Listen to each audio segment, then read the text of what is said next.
Ready to go down there, Jared? Yep. Sweet. All right, we'll go ahead and call this Twila City Planning Commission meeting to order this Wednesday, September 11th, 2024 at the hour of 7 p.m. here in City Council chambers. First item on our agenda tonight is our Pledge of Allegiance. If you'll please rise. I pledge allegiance to the flag of the United States of America and to the republic for which it stands, one nation, under God, indivisible, with liberty and justice for all.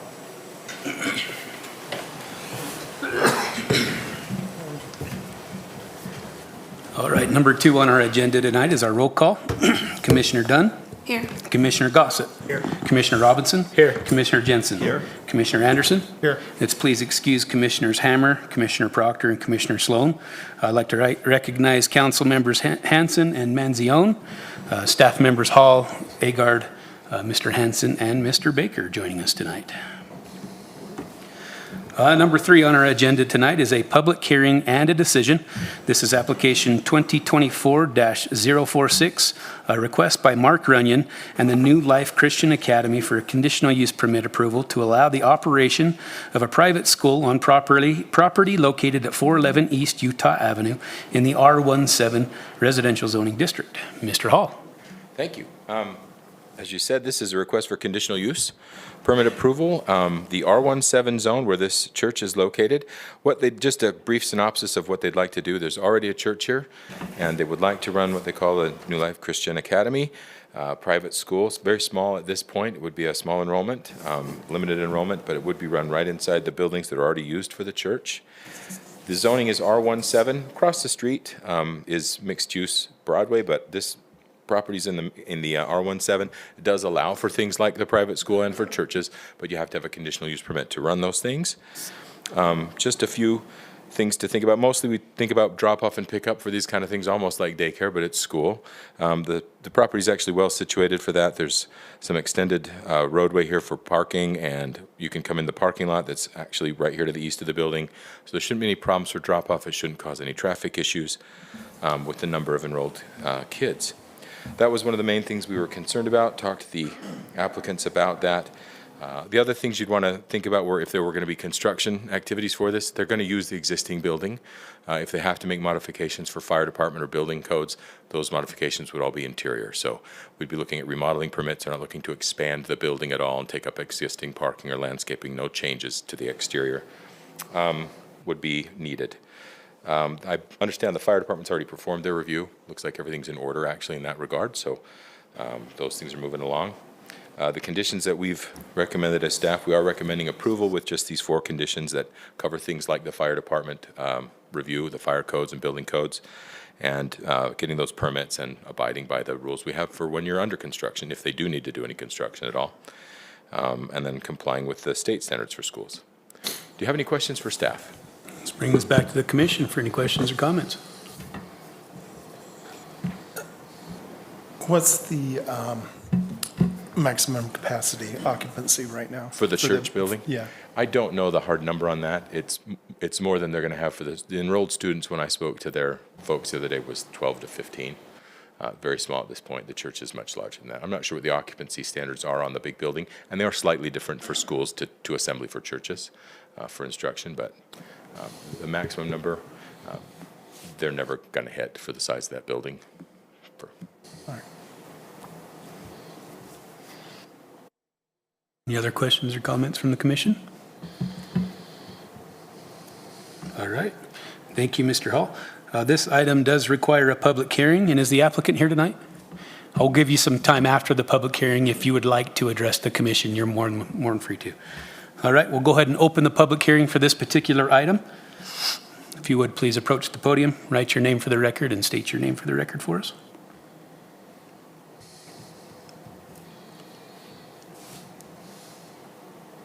If there's nobody live, I had just a couple of comments. You should have received in the Planning Commission email that you all get a comment from a neighboring property owner in favor of the application. It's several paragraphs writing about this wouldn't be a problem and seems like a good idea for the neighborhood. It was from Mr. David Smith in your public comments. In addition to that comment in favor. I did receive a phone call from a neighboring property owner yesterday.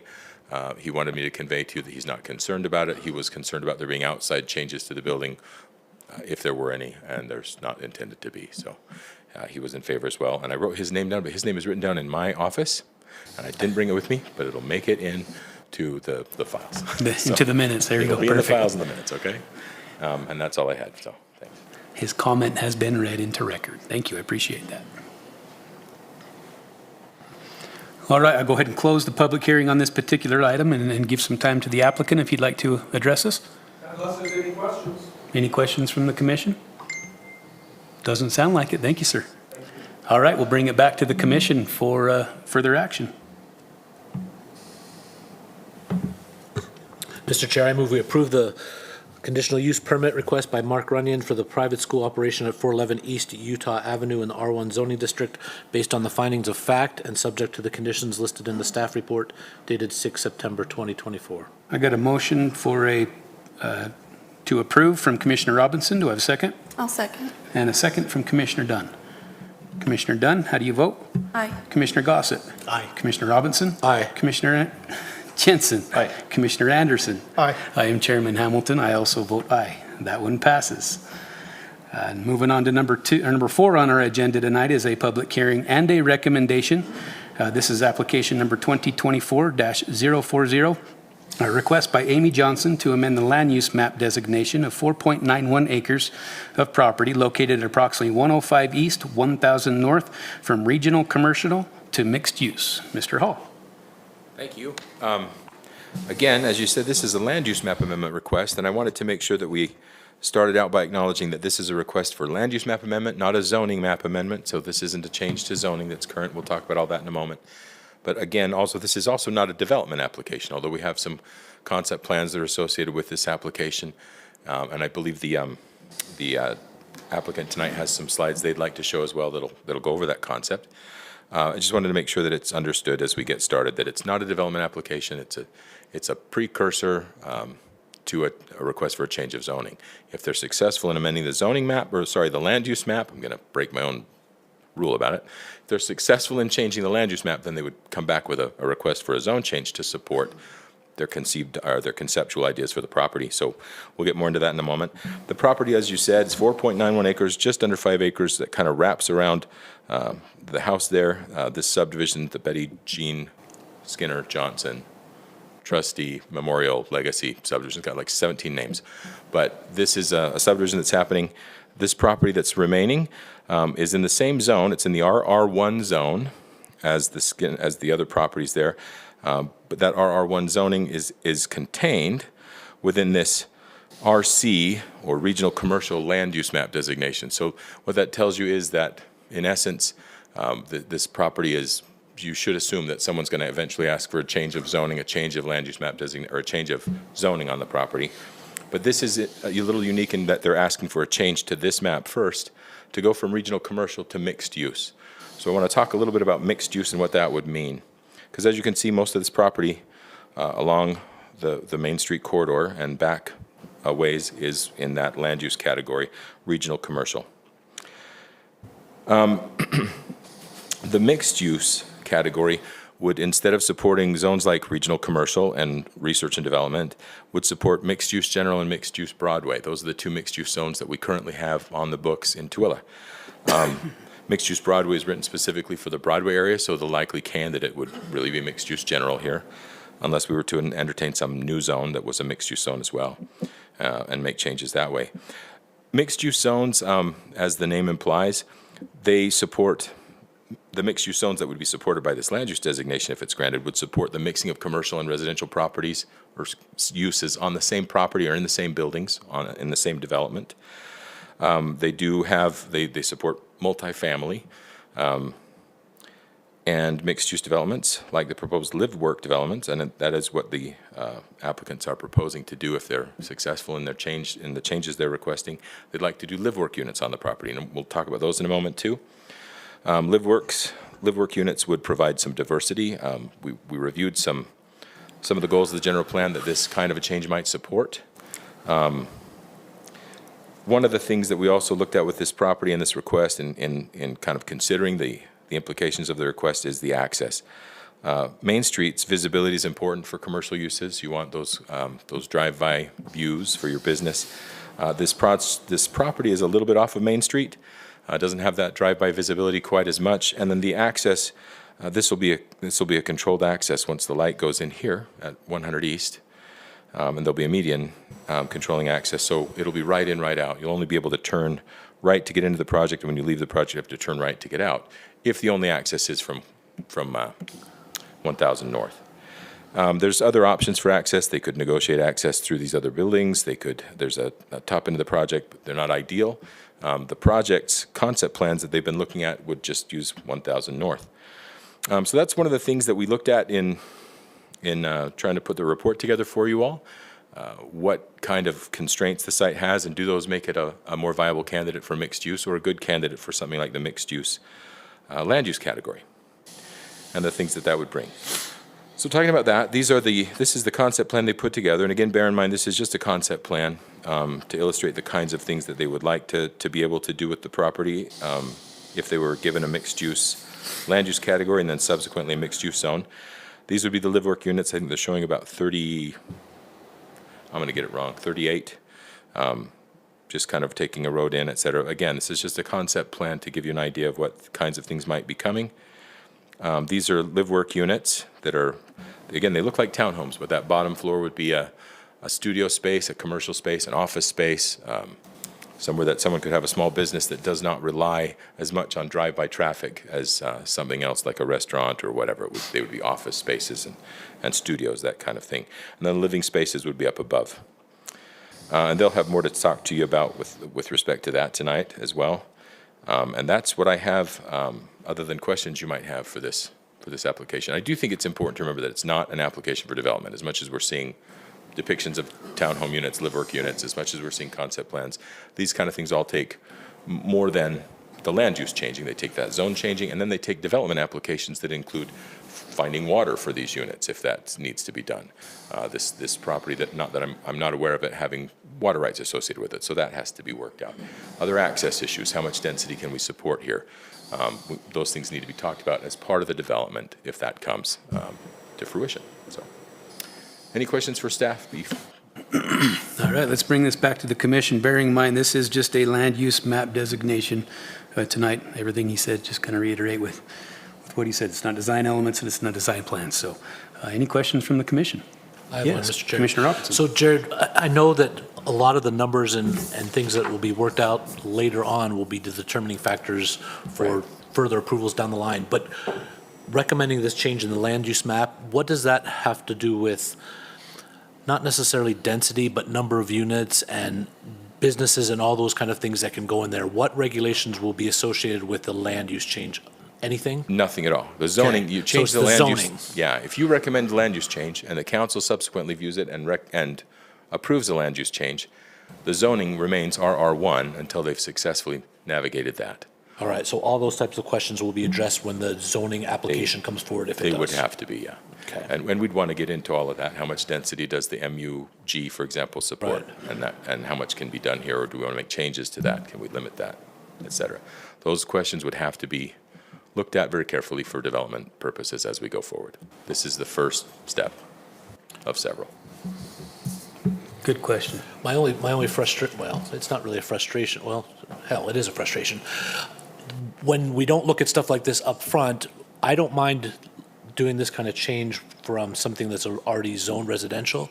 But when something's already zoned commercial and has the opportunity to bring in tax base to our city, and we're flipping that around to something mixed use without really any concept of what kind of tax base that's going to bring in, what kind of units are going to be there, availability for business, that's difficult to make those predictions, and to go with the change beforehand seems a little bit like putting the cart before the horse to me. Sure. At the same time, uniquely for this parcel, it's funky shaped, and so there's really not a whole lot commercial-wise that can go there, and I recognize that. And so I don't know, I'm just of two minds about it for those reasons. Sure. And that's an understandable take and a good concern to have.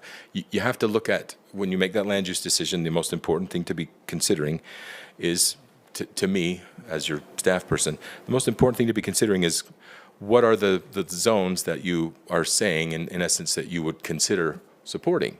And right now, those two zones are mixed-use general and mixed-use Broadway.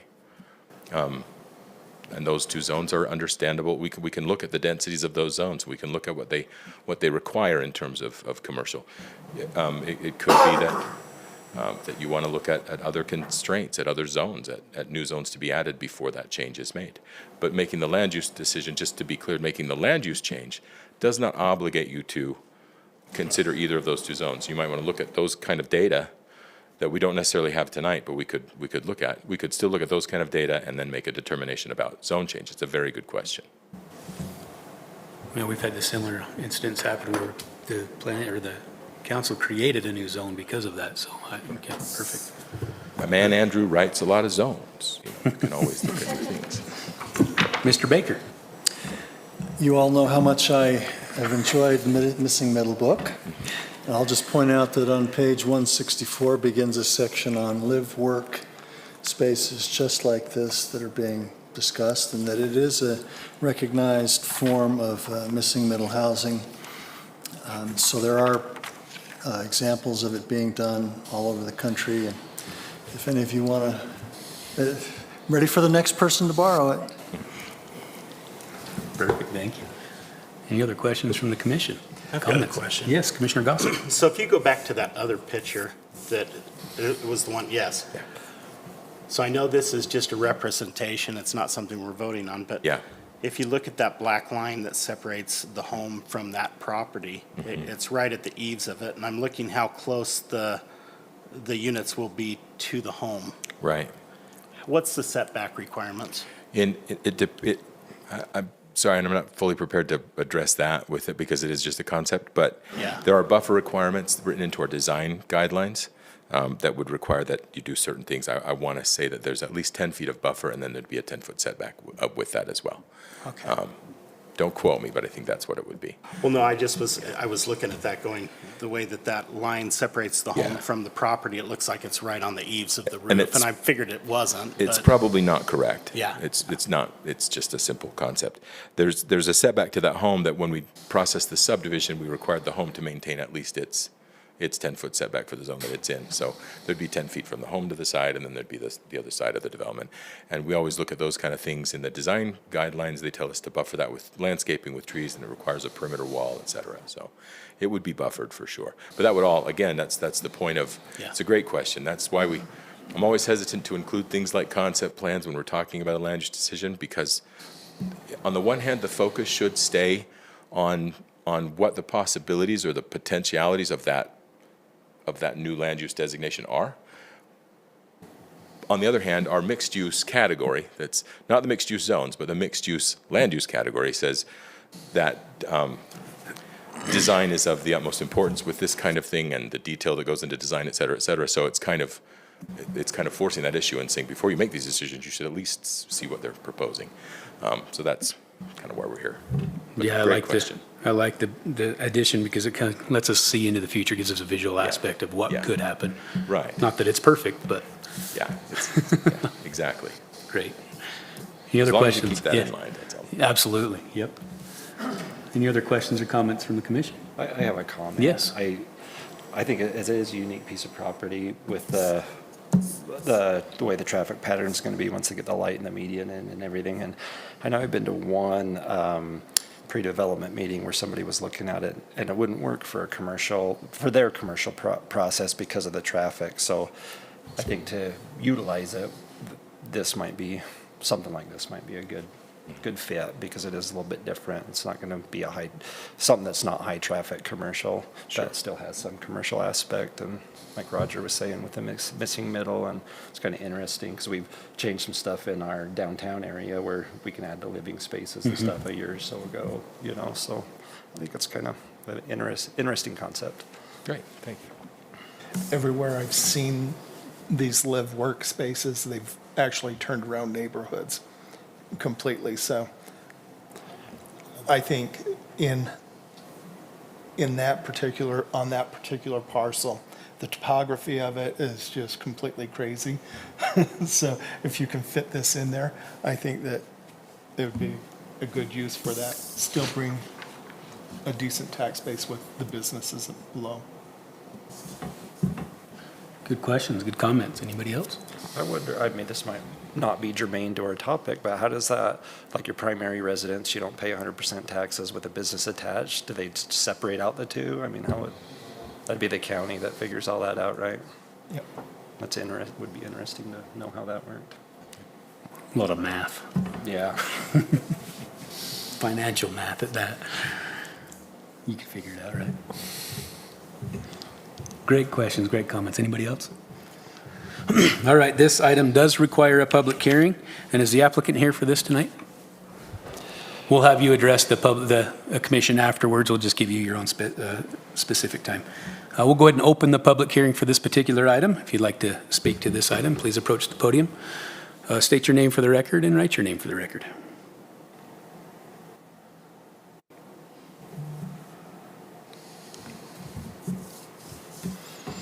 All right, seeing no one approach, I'll go ahead and close the public hearing and invite the applicant up to address the commission. Good evening, Commission. Despite how smoky it is, I see a shirt that says fire on it. You better be careful. You may get drafted into something about to shake down out there. He's already there.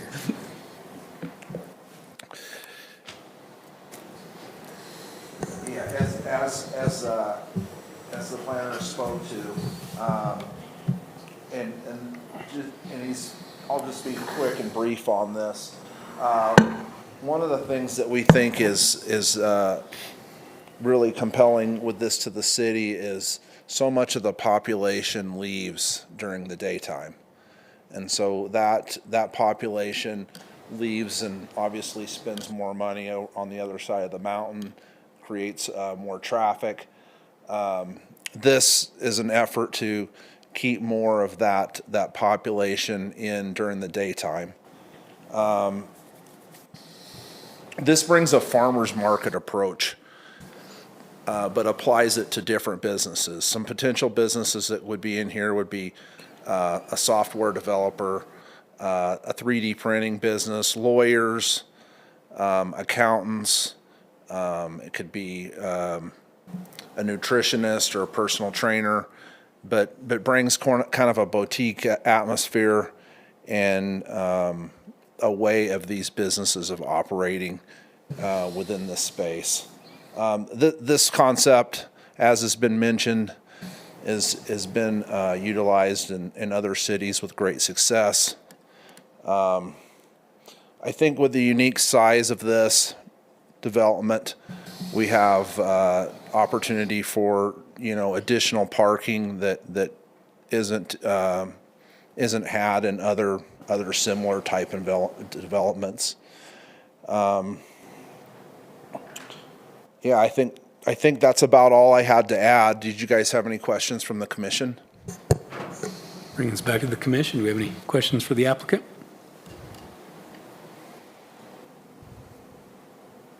Looks like we don't. All right, What thanks. was your name again? My name's Steve Garrett. Steve Garrett. Thank you, Steve.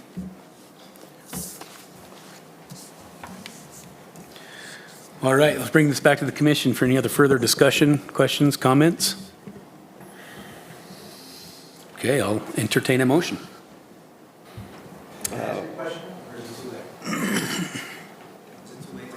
Yeah, we opened the public hearing. Would, Well, I didn't have the question until after. let me do you a favor. You guys okay with having a public hearing again real quick? Yes. Okay. Okay, we'll go ahead and open the public hearing again. You please approach the podium. Yeah. State your name for the record. Yeah, my name is Robert Childs. I own the business just south of that property.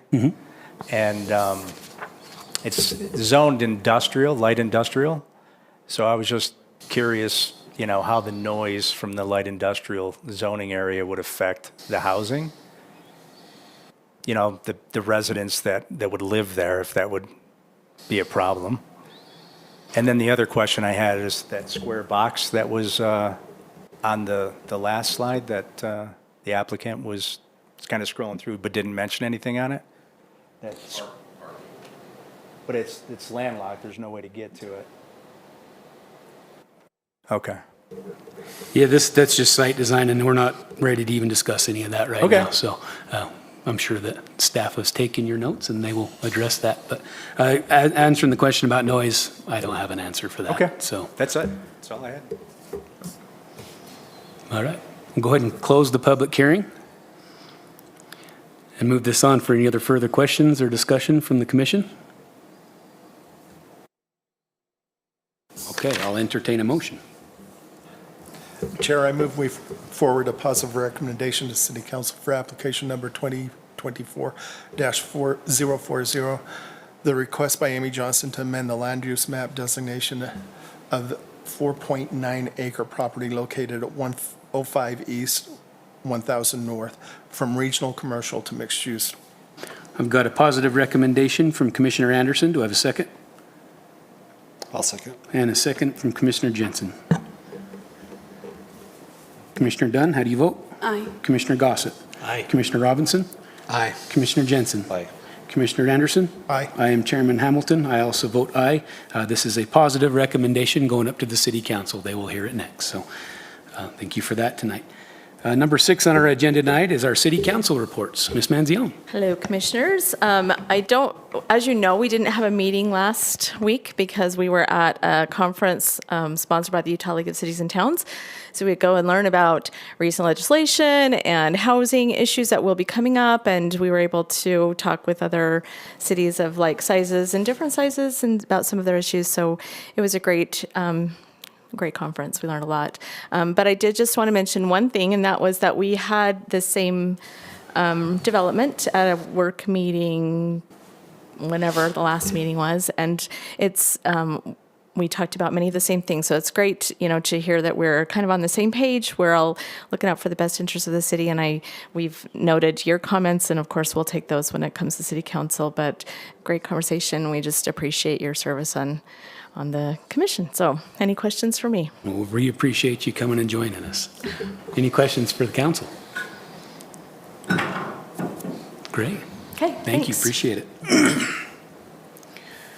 Moves us on to number 7 on our agenda tonight is a review and approval for our Planning Commission minutes for the meeting held on August 28th, 2024. Are there any corrections or additions to those minutes?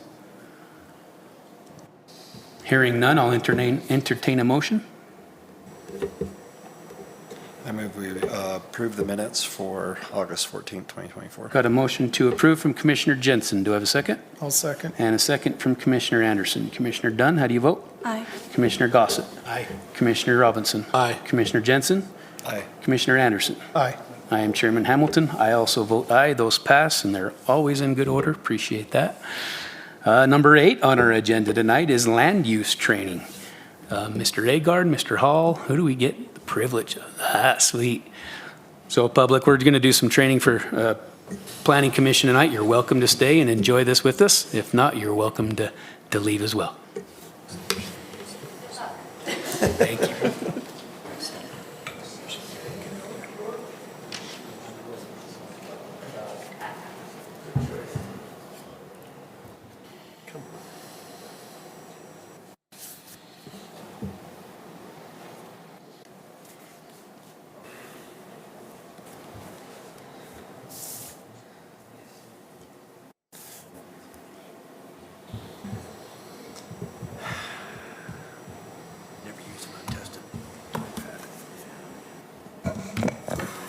My iPad's not working right here.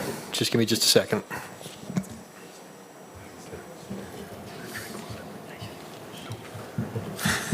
It's okay. He's not going to show us something there.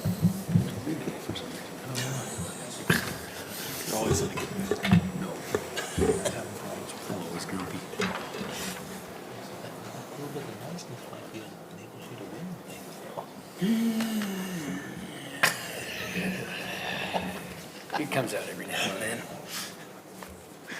Probably for a reason.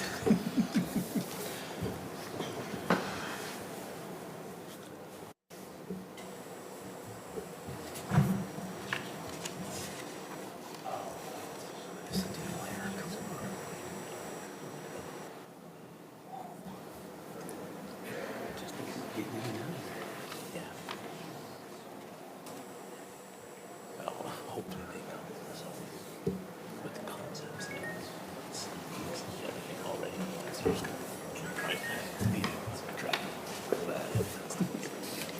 Makes me feel like we're gonna do math. Sometimes park Makes at me feel those like or we're go gonna do on Main math. Street. I'll get rid of all the medians. I hope. No one will ever know. We'll celebrate. People will know and rejoice.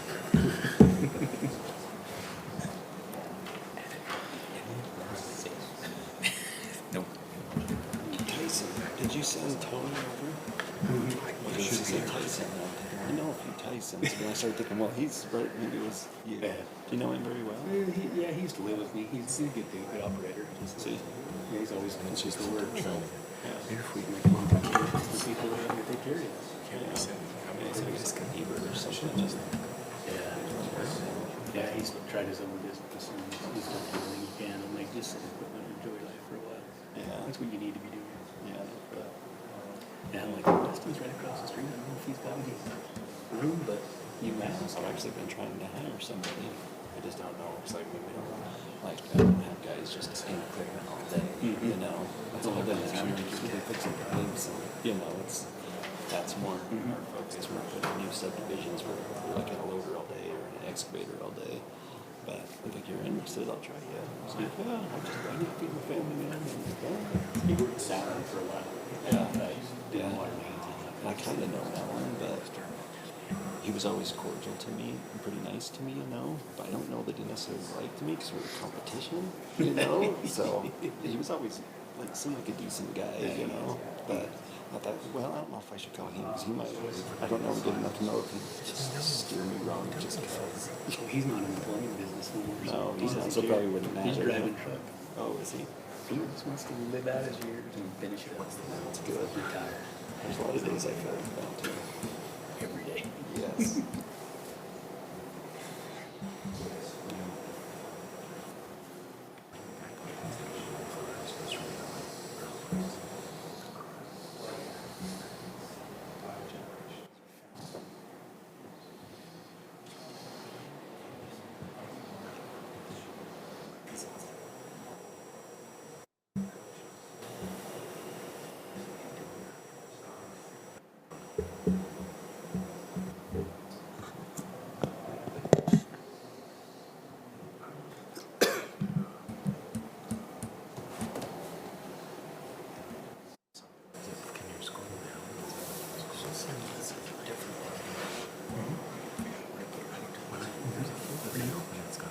I tell him I like this kind of stuff because I read that. I can see it. I'll talk to you about it. I'm making it up in my head already, so give me something color. Bust up. Request it next time. Only one supply, I've got a bunch. I feel like I probably should have brought a pen. I should have brought a pen. I think we're going to be drawing.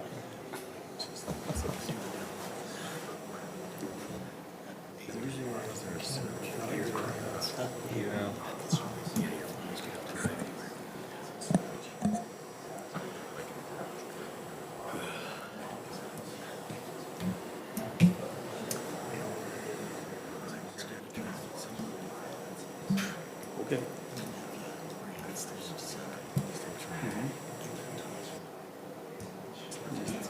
It's unique. You're not gonna win that anywhere else.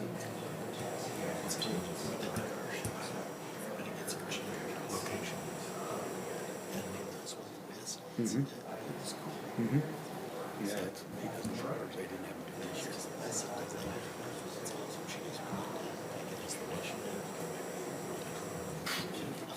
Where was I?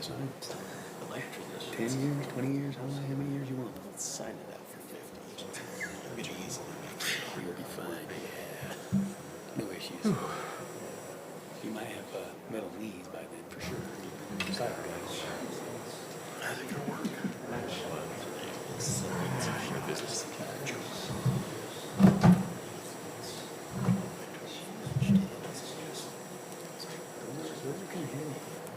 Just wait for Monday.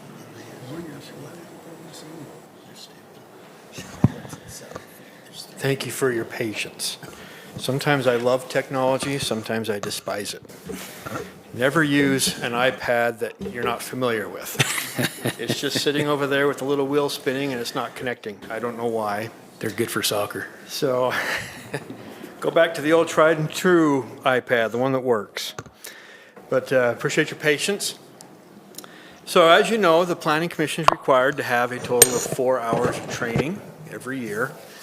1 hour of that training can be satisfied by attending, I believe, 12 meetings.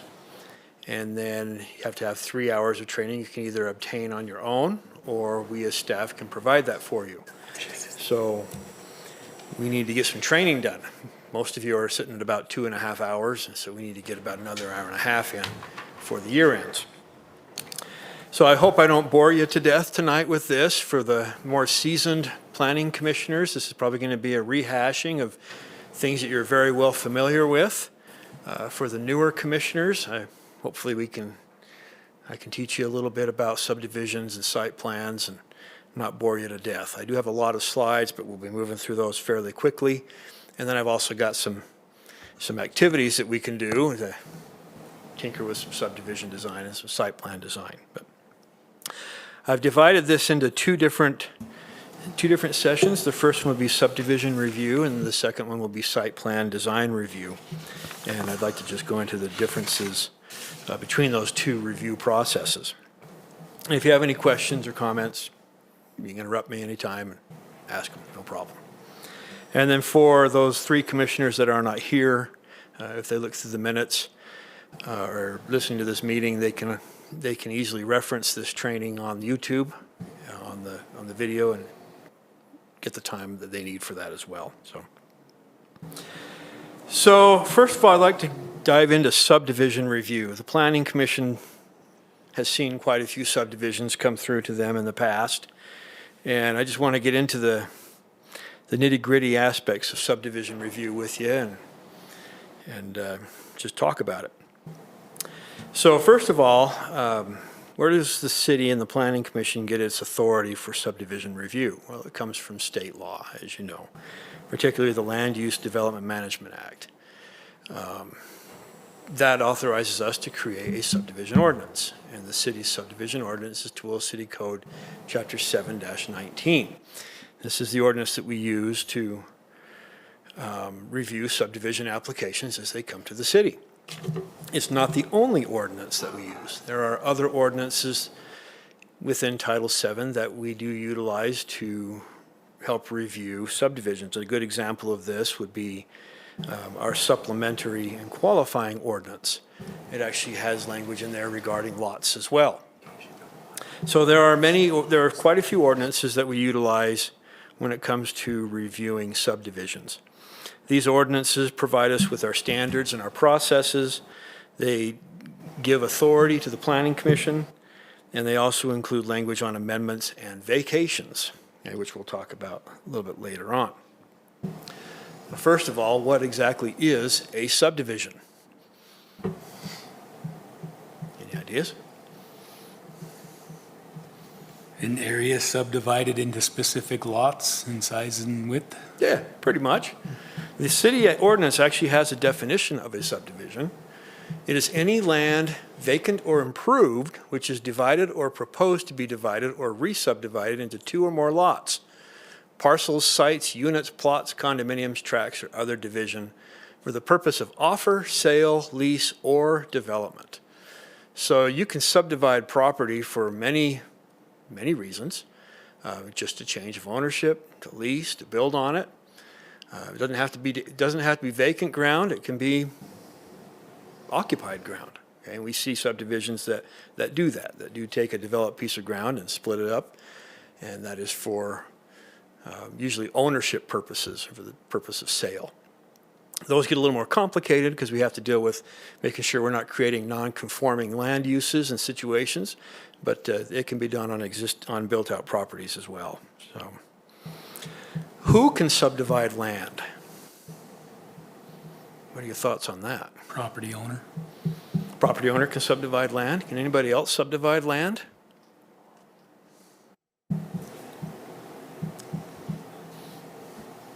It's an interesting question.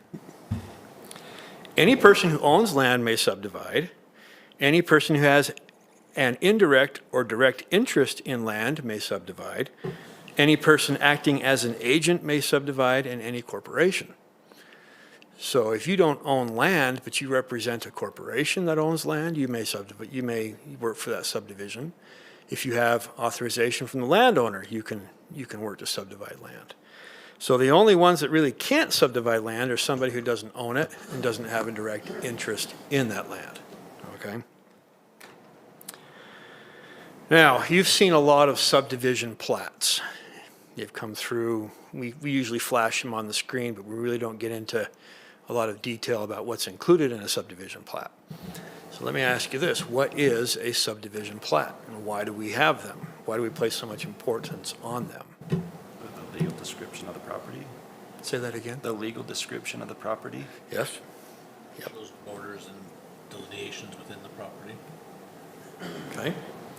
This is a subdivision plat. This is one that we recently approved. This is the Lexington Greens Phase 2 subdivision. And you can tell looking at that document that it's a very busy document. There's a lot of information there. And these documents are fairly important because they are the legal document that creates a new subdivision. It takes a larger piece of land and it carves it up into smaller pieces. But there's a lot of information going on that subdivision plat. And I wanted to kind of go over the subdivision plat with you. What I've done is I've taken some, I've zoomed into various sections of this plat.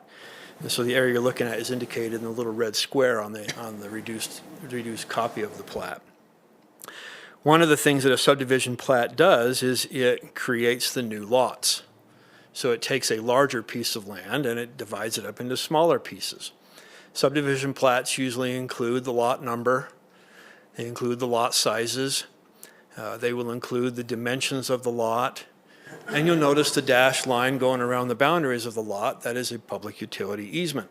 So typically, public utility easements are spelled out and demonstrated on the subdivision plat. So that's one thing that the plat does, is it creates the new lots.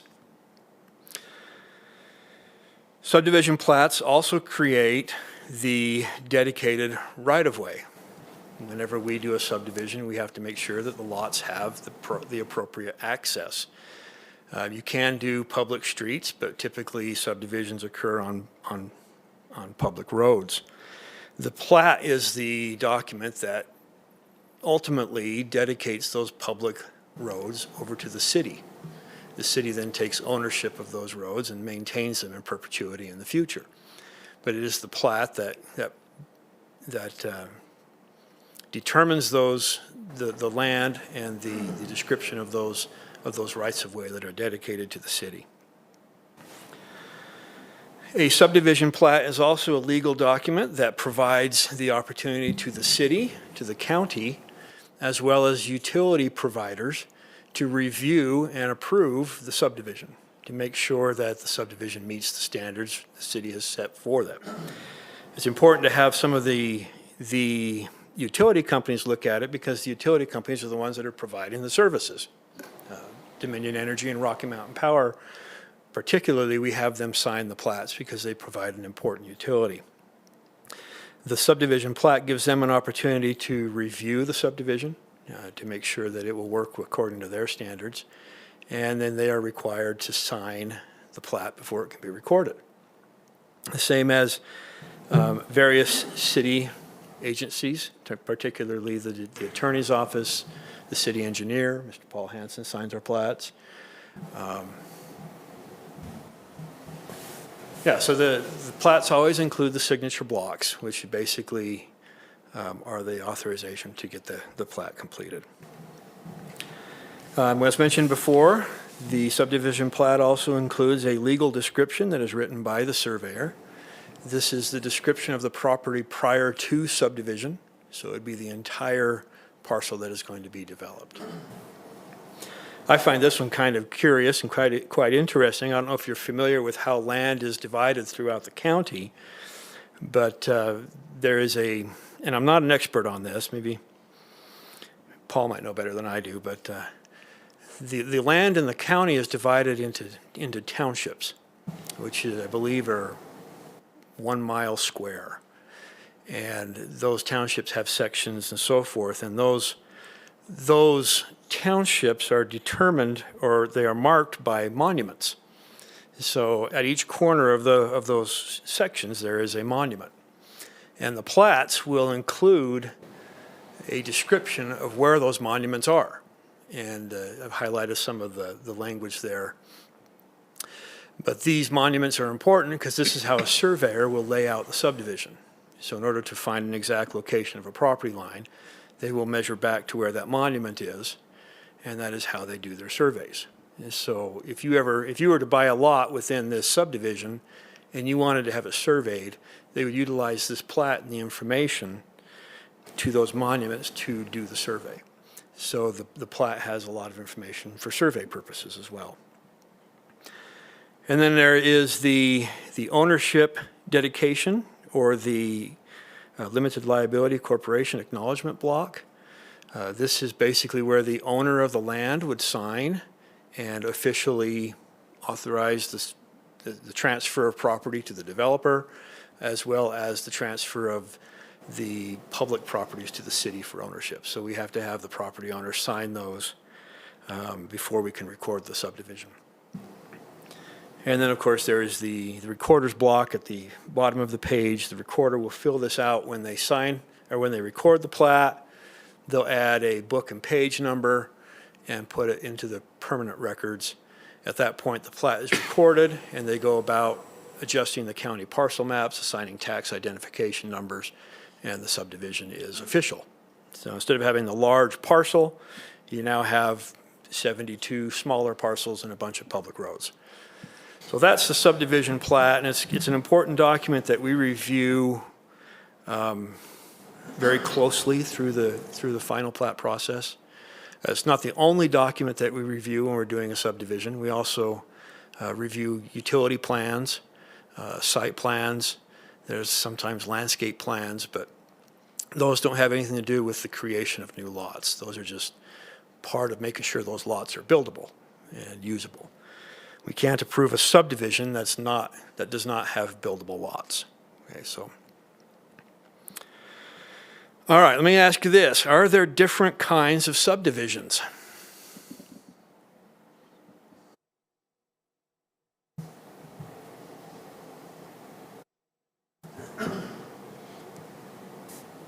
Anybody want to take a guess? Yes. Yes, there are. Yes, we have quite a few different kind of subdivisions, and I'd like to jump into some descriptions of those. We have a preliminary subdivision plan, a final subdivision plat. We have minor subdivisions. We have subdivision plat amendments, and we even have condominium plats. Okay, so we have quite a few different types of subdivisions. The preliminary subdivision plan is what the Planning Commission now gets to see. We recently changed our subdivision ordinance. Previous to that, the Planning Commission made recommendations, and the City Council had the final authority on preliminary subdivisions. The state legislature has mandated that not be the case.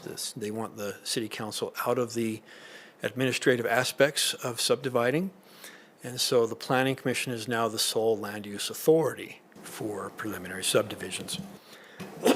So when an applicant completes his application and submits it to us, we conduct what we call a completeness review. We want to make sure that the submittal has all the necessary documents to make sure we can complete our review. So when the application comes in, Jared and Paul and Jamie, myself, we'll sit down and we'll go over the application, make sure it has everything that's needed. Once we've determined that completeness is complete, we then send it through for staff review. And this is where we get input from other entities and utility providers about the subdivision itself. Currently, we have planning, engineering, public works, and the city's fire department that review subdivisions. And so we distribute the plans to them. They do all the review work. And then when those four city agencies have approved it, that's when we bring it to the Planning Commission for your approval. The preliminary plan is just that. It's preliminary. So what it does is it establishes lot count, establishes lot sizes, locations, road connections, and other basics, but it doesn't get into the fine details such as pipe sizes and monument locations and so forth. And then, as I mentioned, the Planning Commission is the land use authority, and once the Planning Commission has approved the preliminary plan, the subdivision is then entitled. So what they would do next would they would go through the final subdivision plat process. Mr. Eager, Yeah. so entitled, that means what does that mean? That means they are now, They have a right to put they have a that right in. to subdivide that property and get it through the am I making sense? So if the preliminary plan for 40 lots is approved, then they are entitled to build 40 lots on that development. If they meet all the Wes, requirements. Commissioner Jensen, another word that we hear a lot for entitled is vested. If you hear of vested Vested rights, interest. the entitlement comes with the approval, so do the vested rights. They're all connected. So. So that's the critical one. That's the one that is really important to a developer. Once we say yes, then we can't back out. Yep. So the final subdivision plat comes after the preliminary plan, and this is where we finalize those subdivision plans. They submit their application, we do our completeness review, goes through the staff review.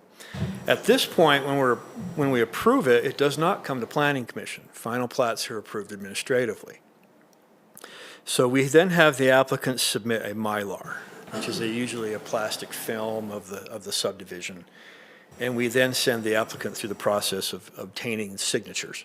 So they take that plat to Rocky Mountain Power, they take that plat to Dominion Energy, and they have them sign it. And then we also, as the city, will sign it. Roger signs the plat, Paul signs it, I sign it. The county surveyor has to sign it, so the county has to review it as well. And then when they have all those signatures and they've submitted the necessary bonds and everything, have their water rights all in place, then we get it recorded with the county, and at this point, the subdivision is complete. So all those new lots now exist and are able to be sold or built upon. A lot of times developers will immediately begin building on them. A lot of times developers will sell the subdivision off to another builder. We see that quite often as well. So just because someone's developing the lot doesn't necessarily mean they're going to build it. So you've probably been hearing a lot from Howard Schmidt lately with his annexation.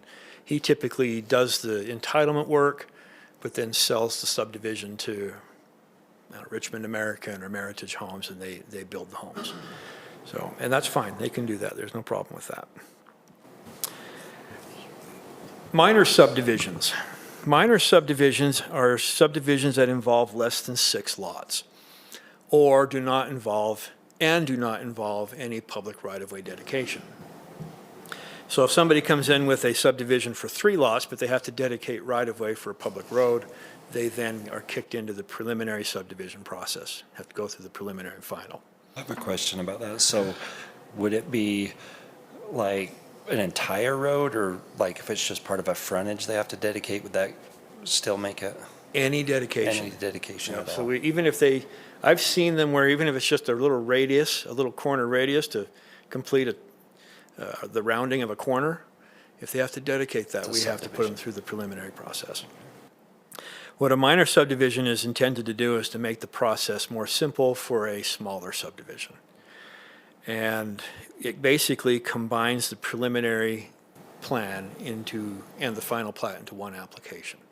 So it goes through the same process, staff review and so forth, but it is approved administratively, and it does require Mylar and signatures, as a final plat does, and to be recorded at the county. Currently, we are seeing, this is the type of subdivision we're seeing the most of right now, with water being the key issue. The smaller subdivisions tend to have a little more success. A subdivision plat amendment. This is something the Planning Commission has seen. These are done whenever there is a change to an existing subdivision plat.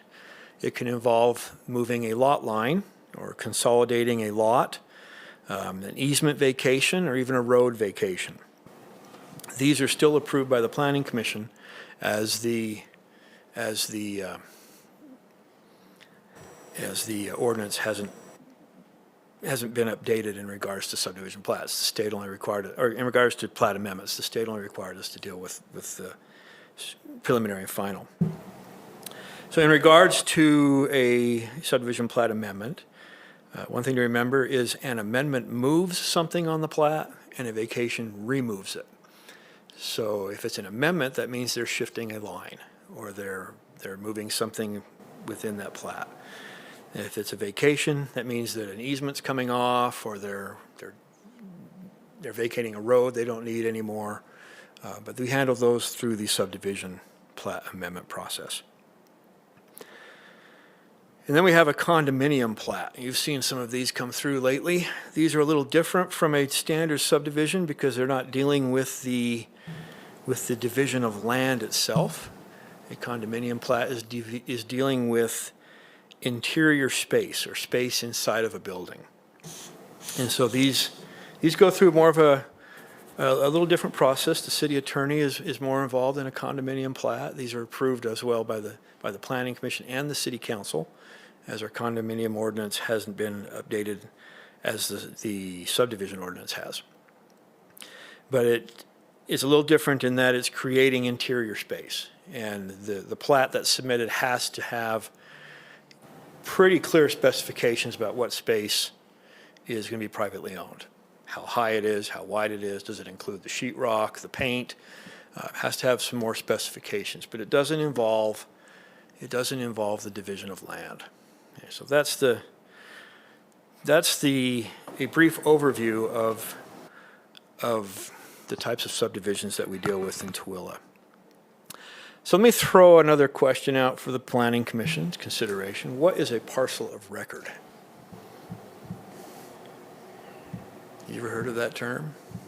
Sometimes it comes up in our staff reports. What was the, What is a parcel of record? Is it any recorded there's parcel? unrecorded.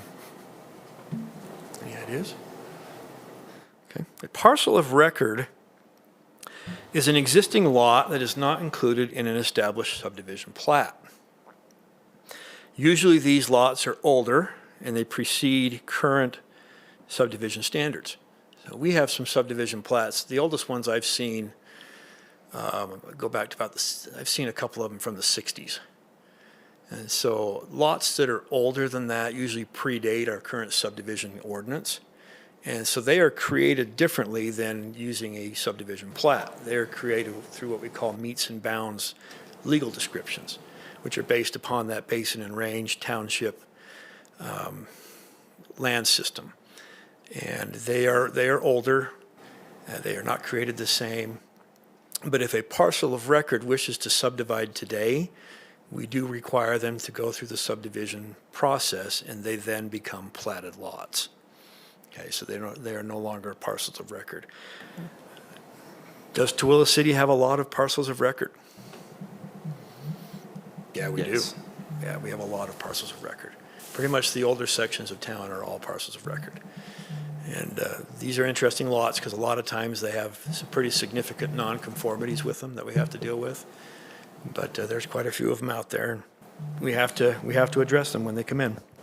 And Andrew, even today, we find that they continue to be created. Yeah. But state law does not allow new lots to be made without subdivision, but yet they continue to take deeds that parcel off pieces of property. They do. There's many times I'll be looking at a county parcel map, and I will see a new lot. I'm like, well, we hadn't done anything with that. And so, yeah, the county still records things that create new lots. So let me ask you this. What does all of this subdivision mumbo jumbo give us? How does it benefit the city? Just busy work, or is there a benefit to doing all this stuff? What do you think? Keeps the land divided clean. So, Just makes the division of the land in the city clean yeah. and makes sense. Keeps It a does. record of it. It does, and it guarantees that we have lots that are buildable. It guarantees we have lots that have water. It guarantees that we have lots that have sewer. It guarantees that we have lots that have full access for emergency vehicles and for for access, for safe access and so forth. So it provides us with the ability to make sure that these new developments meet the city's standards for development. We have water meters that we provide. We provide a lot of pipes and things that provide services. And so we want to make sure that the standards, they all match so that we can provide those services. They also give new homeowners, they provide places for new homes. They provide some economic growth. Whenever you have population growth, you have economic growth. And it also provides building permits and impact fees, which the city uses to help maintain its infrastructure and its public utility systems. So there are some benefits to the general public. There's benefits financially to the city for subdivisions. We need them, and I'm glad we have them. It also provides Jared, myself, and Paul a job, and I'm grateful for that. So subdivision design. I know that the Planning Commission probably doesn't do a lot of subdivision design and probably won't, but wanted to analyze some subdivisions and how they are typically designed. So there are two ways a subdivision can be designed. One of them is a scientific subdivision design, and another one is an artistic subdivision design. Which one do you think is better, based on your understanding? Okay. Let's talk about these for a second. What is a scientific design of a subdivision? Well, a scientific subdivision is one that includes regularity. It's very symmetrical. It's calculated, efficient, simple. It uses a lot of copy and paste. Funny story, a while back, I was presenting a subdivision to the city council, and it was a scientific subdivision, very scientific. And I had nothing to really report on it. It was very straightforward and simple, and I told the city council, it's a boring subdivision. And the developer didn't like that. He didn't appreciate me calling it a boring subdivision. From my perspective as a city planner at the time, I thought it was a compliment. You know, there's no problems here. It's a very standard, very boring subdivision. And that's the way I look at scientific design for subdivisions. They're just boring. Okay? This is an example of a scientific subdivision. This is from a subdivision here in Tooele City. It's located on the southwest side of the city. As you can see, the blocks are the same size. The lots lay out almost identically on each side of the street. It's very efficient. There's nothing fancy about it. You drive through one street, it looks just like the other side. Okay? Here's another example of a scientifically designed subdivision. This one is in Denver, Colorado. I used to live in Denver, so I was familiar with some of the neighborhoods in that city. And again, it's just every block is the same number of lots on each block. Nothing wrong with this subdivision type of development, but it's just boring. Okay? I think that's a good word to describe it. An artistic subdivision design is a little different. An artistic subdivision involves variation. It's unique. It takes some creativity to do an artistic subdivision. These subdivisions tend to follow natural forms and contours, and they are thoughtful, but they are also very complicated. Okay? Here's an example of what I consider to be an artistic subdivision. Any of you have any idea where this is? Stansbury. Stansbury. Stansbury Park. Yep, that's Stansbury Lake, and that's the golf course. And you'll notice there's no symmetry there. There's no copy and paste type of situation. The lots are all irregularly shaped. The roads curve. From the air, it's a very pleasing subdivision. When you're driving around in it, it may not be so because you can't find where you're going. Right? So that's one of the give and take of an artistic versus a scientific subdivision. If you want to find a lot in Stansbury Park and you type the address into a Google, it's not going to get you there. Okay? That's because of the way they address their streets, but. Here's Here's one ano- name anyway. Here's another subdivision that's in the Denver area. I kind of liked the look of this one. It's, has a radial design to it. Again, there's not a whole lot of symmetry there. I like how the park is at the center, and like I said, from the air, it looks pretty nice. Would you like living in a subdivision like this? I don't know. There's benefits to being in a scientific area. Okay? And then this is the subdivision where I live. Is this one scientific or is this one artistic? Yes. Or is it a mix of both? Okay, I'd give it a small mix. Yeah. There's a little bit there. It's not following any landforms or anything, and there isn't a whole lot of open space that the lots are built around. But you're not seeing a lot of copy and paste or symmetry there. I think this is a good case of, they've kind of mixed a little bit of both. I think it's more, it's heavier on scientific than it is on artistic, but there's a combination of the two there. So, where on the scale does one application fall? What I mean by that is, does it matter if a subdivision is artistic or scientific? What do you think? It's case by case, depending on area. Yep. I think in many cases, when we're looking at a subdivision, is why would it be artistic? Is there open space that they can design around? Such as the Stansbury Park, they had the lake there they were able to work with. Sometimes there's just no features there to promote some of that artistic design. But that doesn't mean they can't or they don't have to. Okay. But that's just something to consider when subdivisions come into review. You know, how are they designed and what do we want to see?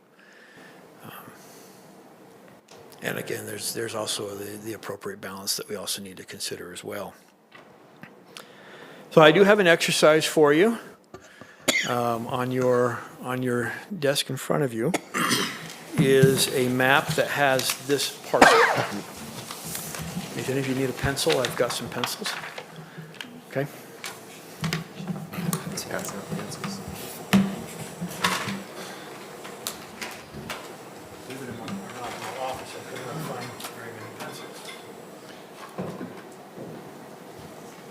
Thank you.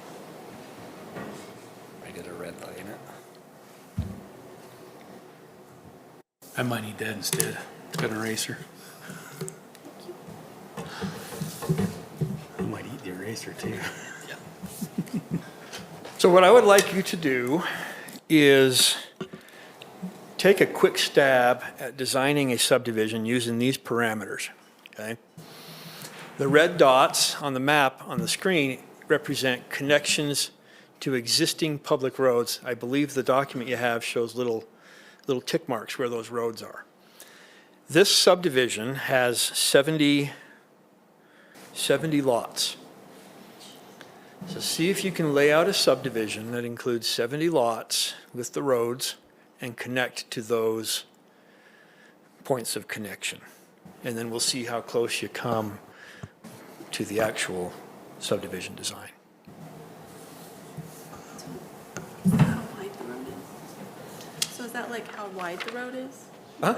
Yeah, the That little shows how scale wide thing, it the is? 62 right-of-way, that's how wide the road is. Okay. So.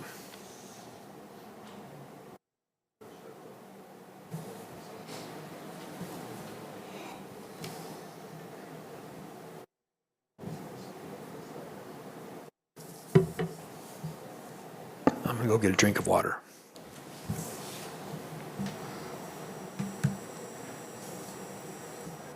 We need to come up with 96 units.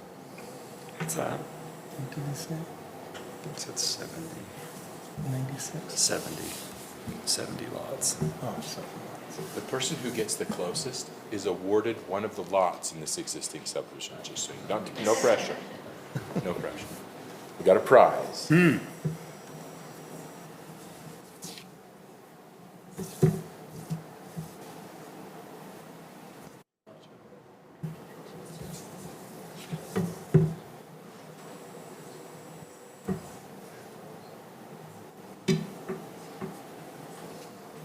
One of the things to consider here with this strange parcel is if it's more conducive to artistic design or scientific design.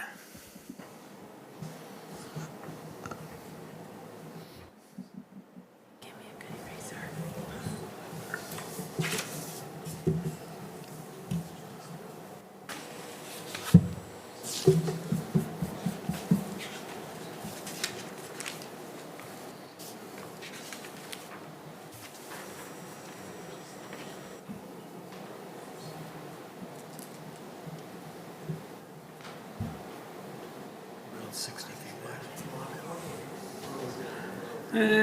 Depends on who's drawing.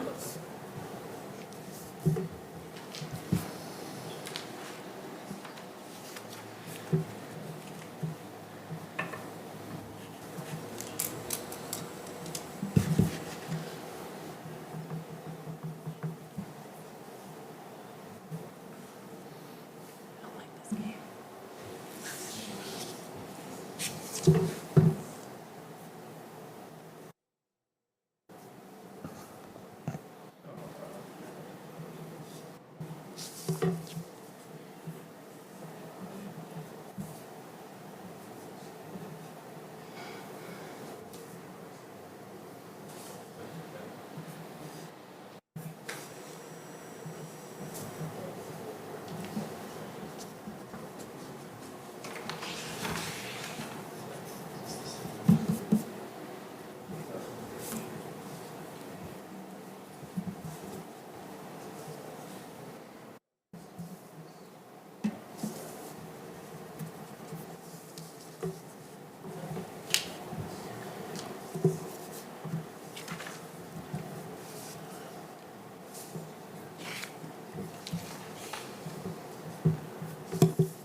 I probably should have clarified for you, the gray areas are wetlands. Personal pond. Why not?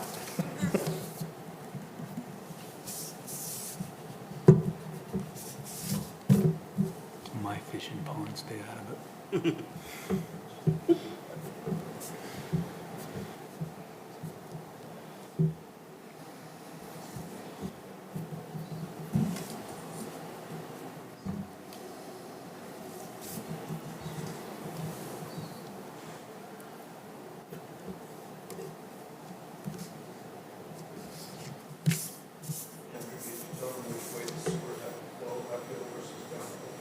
Didn't tell them that. They'll have to go to the engineering office after I'm done.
You do this without a ruler.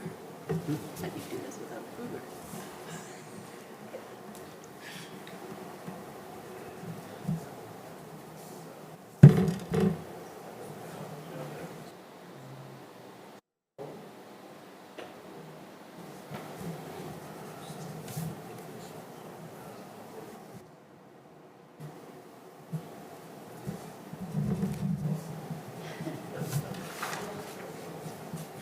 Anybody care to share their concept plan? I win. I got Yeah. 53.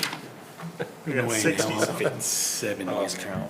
Now, keep in mind, this is not even considering slope, it's not considering stormwater management, utilities. 70 and a part? You're hired. Very small. Similar ideas, but I didn't think about putting bulb outs down there. You got another whole half of homes right there you can add in there with access on the other side. Big lots, but I don't know how big the lot's supposed to be. I'm only up to 60. I can only get 40. I didn't do very good. Put it 3 circles in a park.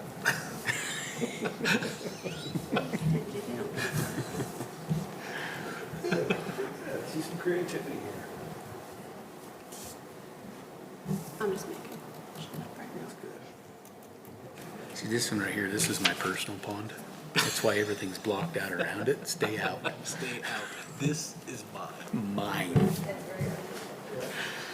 do you think? Looks good? You guys have a general idea now?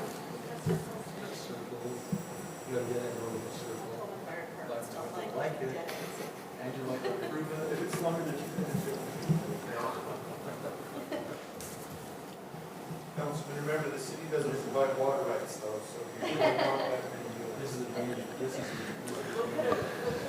Pay up. Okay, let's see what the professional developers came up with.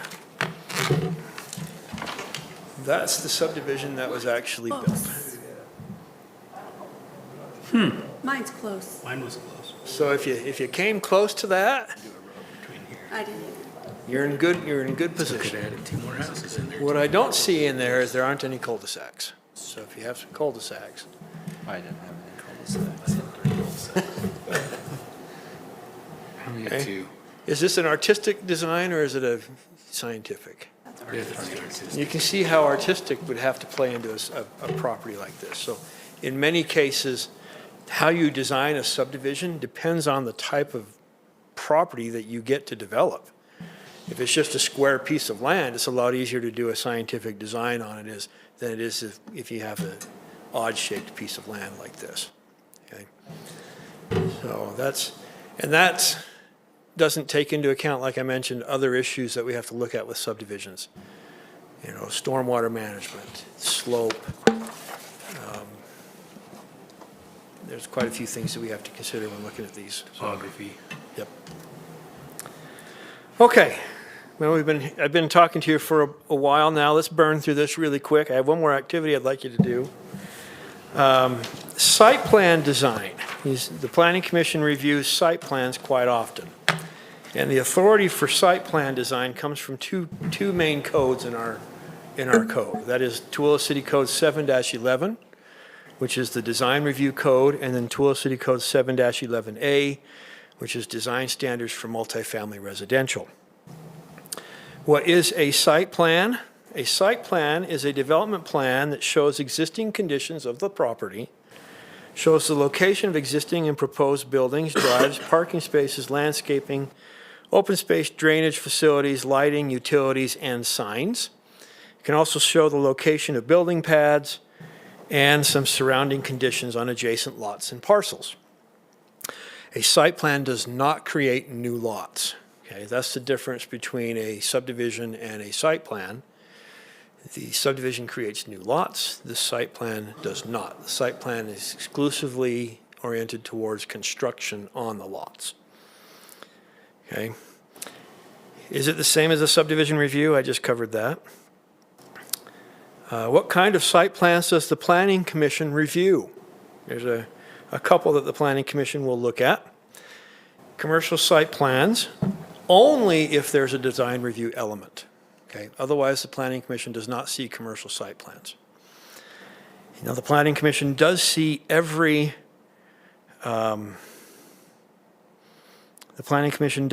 see every multifamily residential site plan. So anytime there's a site plan involving apartments or townhomes, Planning Commission does see those. And then there are some non-residential site plans that occur in residential zones, such as churches. Sometimes a park may require some site plan review. And then, of course, there's industrial site plans, but they fall under the same review status as a commercial site plan. So the Planning Commission only hears commercial and industrial site plans if there's a specific request for a design review element, such as a reduction in setbacks, a parking lot surface material change. Planning Commission recently saw one of those where they wanted to do gravel, like crushed asphalt on their parking lot instead of asphalt. Okay. Or reductions in landscaped areas. How do we know about these design review elements? They are included in the code. If you go to Tooele City Code 7-16, Table 2, you'll find these tables. And if you want to reduce your front yard setback from 30 feet to 20 feet, the table will usually say something as approved by Planning Commission in compliance with 7-11. Okay? So if a developer comes in and they want to reduce a setback, they don't like the 30-foot setback, they can reduce it to 20 feet, but it has to come to you guys for your approval. Okay? Otherwise, you're not going to see commercial site plans. As I mentioned, the Planning Commission reviews every multifamily residential site plan. And so what is the Planning Commission looking for when reviewing site plans? What are your thoughts on that? What are you looking for when we present a site plan to you?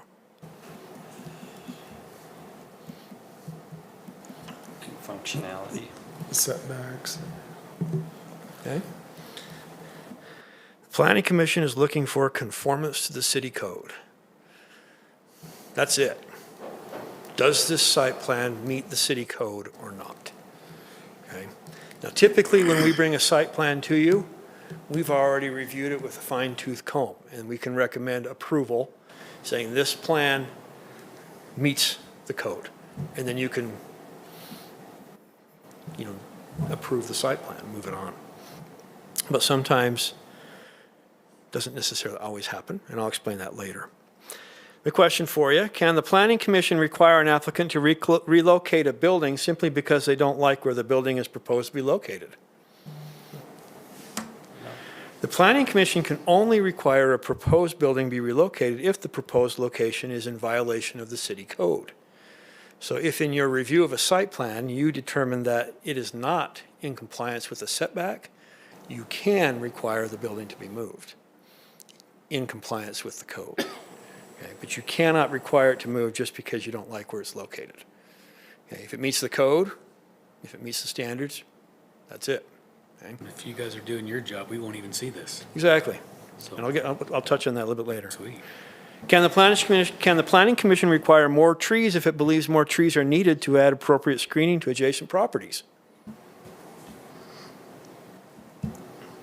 Not that's more strict in the city code. Exactly. It has to meet the city code. So if they have the necessary number of trees, you're stuck. But if they're deficient on their trees, or if they don't have the necessary trees in the right location as determined by the code, the Planning Commission can require that. Okay? Can the Planning Commission require more brick on a building exterior if they believe the additional brick would improve the property values of adjacent properties? Nope. Only if it meets code. Can't. It'd be nice if we could, but you can't. Okay? Only if you know and you can demonstrate that the building exteriors are lacking in brick. So if we present that to you and you see they've only got 20% on that facade, they need to have 40, then you can require more. Okay? But it all has to be based on the code. Okay? You cannot require anything that is not authorized by the city code. Okay, so what that means is when reviewing a site plan, what should you as commissioners be looking for? You should be analyzing building separations and setbacks, appropriate fencing, appropriate building architecture, appropriate landscaping, and appropriate parking. Those are the basics that you should be looking at. There are also many other outliers that will come to your attention, and they always do. You guys are very good at analyzing these site plans and pointing out things to staff. Okay? So that brings us to what I was going to talk to later. These ordinances are very complex, and sometimes staff may miss something. Happened to me quite often when I was in the role of city planner. Paul and I go through our reviews and we redline them, and we finally get those plans tweaked to what we want, what meets the code. Not what we want, but what meets the code. and we bring it to the planning commission, and I realize, oh, missed that one. Okay? And the planning commission can then help us to rectify that by requiring that they add this many parking stalls or put a fence over here because the code requires it. So there's been quite a few times where the planning commission has helped me as the city planner, making sure that those plans meet the city's code. And the planning commission can also find things as well that the staff may have overlooked. So, I mean, Paul and Jared are good at their jobs, but they're not perfect. And occasionally we do miss something. So that's one of the reasons why we like the planning commission to review these things, it's kind of a redundancy on these reviews to make sure they meet the city code. Planning commission can also look at these and determine that there's a problem with the city code. That this doesn't work, and can recommend to the city council and to the staff that we look at changing those codes. And so that's another reason why we like the planning commission to be involved in the site plan review process. Okay? But really, you're kind of stuck. You're kind of stuck in that it has to meet the city code. And if it does, you have to approve it. Okay? Now let me ask you this question. Is the planning commission obligated to approve every site plan presented to them at the same meeting? No. No. You do not have to approve the site plan the first night it's presented to you. Planning commission has a very good tool. If you're not comfortable with approving a site plan and you can't get a very strong answer from staff about the ordinance compliance, you can easily table that item pending more research and more information. Okay? You're also not prohibited from negotiating with the applicant. If there's something you would like to see differently on a site plan and the applicant's here, talk to the applicant. Say, hey, what if we did this? And see if the applicant is open to doing that. You'd be surprised how often an applicant would be willing to tweak something if you felt that it was better. But what you can't do is you can't force him to do something if it meets the code. Okay? But don't shy away from tabling something if you're not comfortable with it. Don't shy away from negotiating with the applicant if you want to try and get a little more out of a development than what he's proposing. Okay? Nothing wrong with that. But you just can't issue a denial if the applicant says no. It meets code, this is what it's going to be. Okay? So, you know how in the documents for the meeting where it says how you approve it, how you deny it, is that the point when you would say, I make a recommendation that we table? Mm-hmm. And then you just do it in your own words? Do you have to still add all the other stuff to it? Yeah. Okay. So my predecessor, Jim Bolser, he always recommended that when you table something, you table it for two reasons. You table it either time-specific or compliance-specific. So if you're going to table something or continue it, you want to either continue it for a certain amount of time, or you want to continue it pending additional information. Okay, and then staff will just bring it back to you when they've complied with that. But yeah, those motions that are included in their staff report are just there for your benefit. You don't have to use those motions. The planning commission can easily formulate their own motions and use their own motions. They do quite often. Okay, but yeah, you'd have to come up with your own language to continue it. And it's got to be time specific or. Yeah, you have to give them a goal. You can't just leave them hanging out there. They have to go away from the meeting with an assignment that they can fulfill. Like if we request a traffic study or traffic report, as soon as that comes back, it goes back on the agenda. But you can continue those if you don't feel comfortable, and it's a tool that you need to feel free to use. So.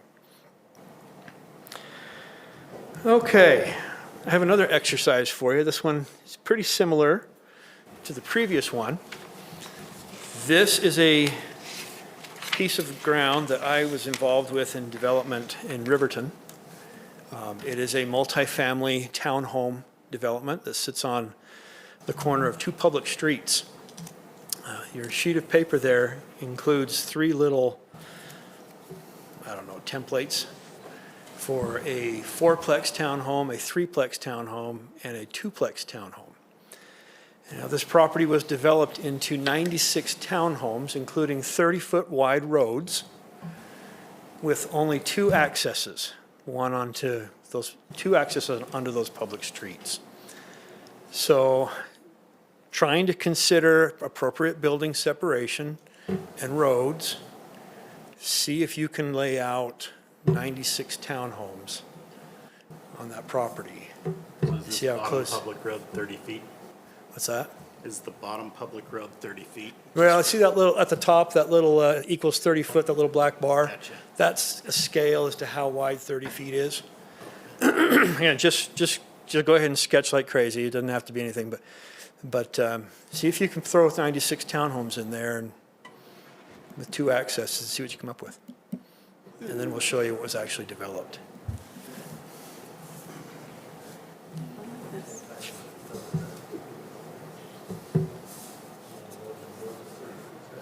And I did include the number of the types of buildings. There were 7 fourplexes, 18 threeplexes, and 7 duplexes. Don't have to do that if you don't want to, but.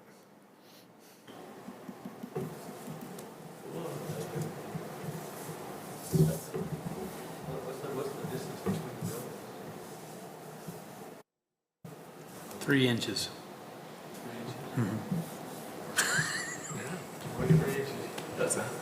Let's try to think if it's mine. This is probably, this isn't mine. Could be, 2 points back. You don't have to do it if you don't want to. 2 ways in. Is there an extra pencil? Is there an extra pencil? Yeah. Awesome. You're probably familiar. I think it's pretty close to where you were. I don't know exactly where you were. 30-foot roads.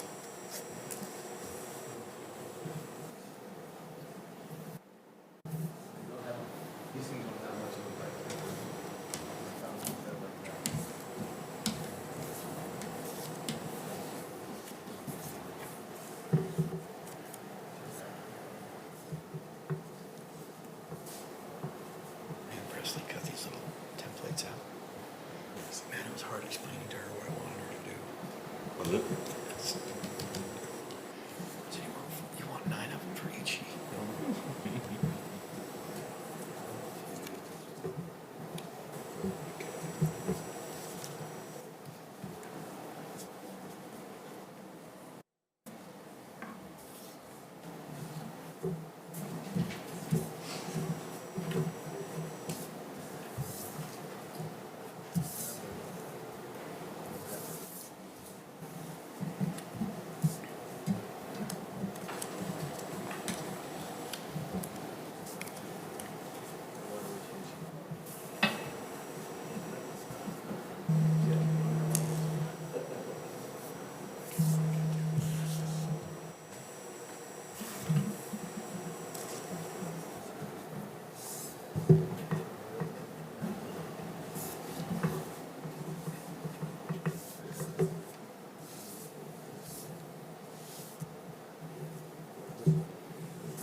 Cheating on the size too much. What's that? I'm cheating on the size too much. I realize it's we get like way more than this.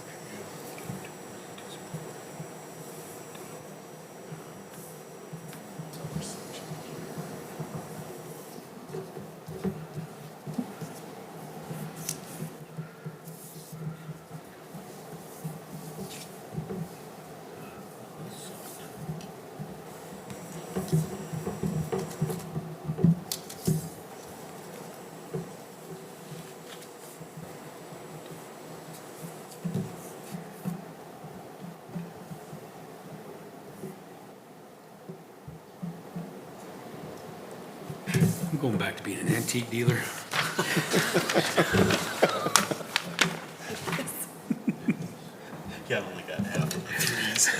I'm out of space. I'm out of space. Yes. Are you sure these are to scale? I only got 10 more, I'm just teasing. 10 more threeplexes to put in. I need Oh nine my gosh, that's what I have too. I need 9 more threes and 1, 2, 3, 4. I have 11. Wait, 11? I need 3 more 2s and 3 more 3s. Don't use the scientific method. Don't use the artistic. This one's better for me. Nice one there. Maybe you had the same thought. Yeah, that's, It's got enough need to scale.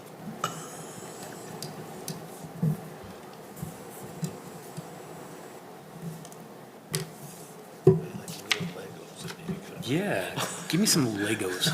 Let's play Legos next time. This is why developers use bubble diagrams. I see why now. I'm afraid if you use Legos though, then we'll all be here all night.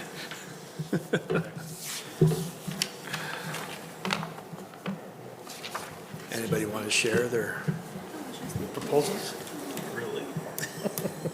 Is anybody able to get 96 units in there? No.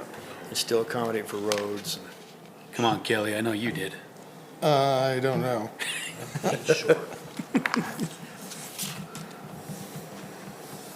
a lot to consider. It really is.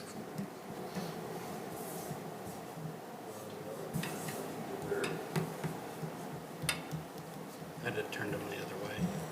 So they won't. Because I was doing it wrong. I think, yeah, now that I look at it. I think that's what we had to do. It doesn't waste his space for reformers. I think it was. That's what they gotta be back to back. Weston looks like benchmark. Yeah. I didn't do very good. So does his. It's a hard project. Being able to scale everything without a scale. It helps to convey the design work that goes into these projects and how much effort gets put into these. It does take quite a bit of effort. So I'm going to show you what the finished product looked like and see how close you came to it. That wasn't too bad.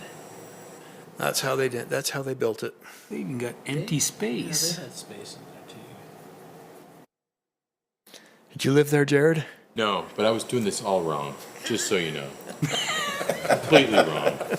It's good that I'm just reviewing people's designs. That's what we know now. And you know, you'll note on this plan that he was able to sandwich 94 units in there, and it still has quite a bit of open space. And there's a couple of play areas and so forth, and Trails. Curb and gutter. was able to meet all the setback Mine either. requirements. Mine were on top of each other. But that's site plan design. That's what we were charged with doing, is making sure that when they bring this plan to you, that it meets the ordinance and that it doesn't violate any of our codes for development. And staff, we do our best to help you with that, and but every now and then we sometimes miss something. So it's good to have you guys there to double check our work. So, well, I have prattled on long enough. You're probably tired of hearing from me, but do you have any questions, any rebukes, rebuttals, theories, thoughts?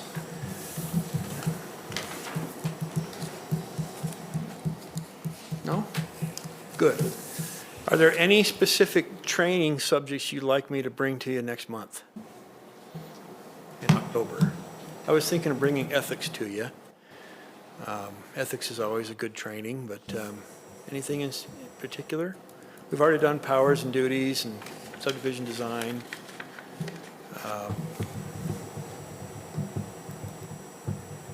If you don't have anything you'd like to do, I'll just bring training. I'll just bring ethics at you.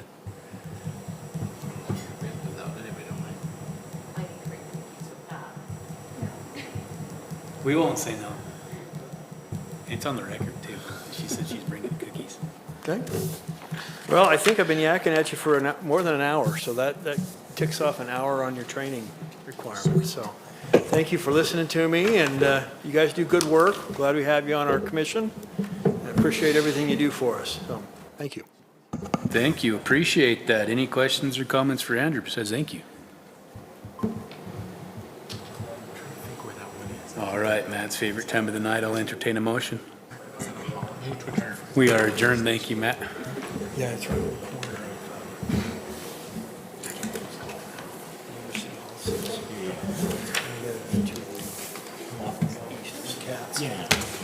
Yeah, you're a half hour late, 45 minutes late. Mom's gonna be mad. That's a red mark or something. Let's face it, I'm not gonna get it, but I just show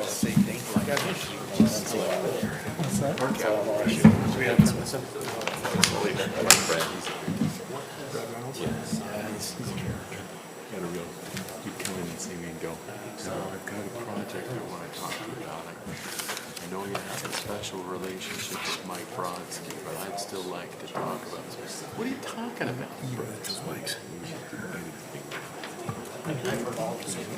Thanks.